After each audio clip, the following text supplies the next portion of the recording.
এভাবে করে নামাজ অনেকে পড়ে কি পড়ে না, এই নামাজটা পুরোপুরি অশুদ্ধ। যদি এইভাবে করে লাগাই রাখে এর নামাজটা অশুদ্ধ, এটা মাকরুহ।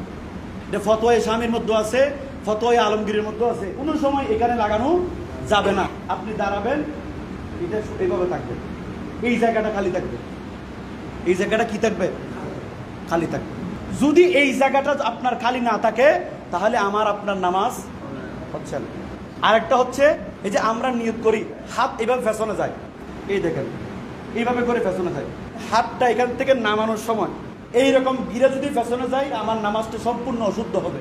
এভাবে করে হাত যদি ফেছনে যায় নামাজটা কি হয়ে যাবে, অশুদ্ধ হয়ে যাবে। ঢাকা শরীফের যিনি ইমাম সাহেব আছে কারি আব্দুর রহমান সুদাইস, উনি কিন্তু নিয়ত বাঁধার সময় ওদের তো ভিন্ন রকম, এভাবে হাত বেঁধে এভাবে করে বাঁধে।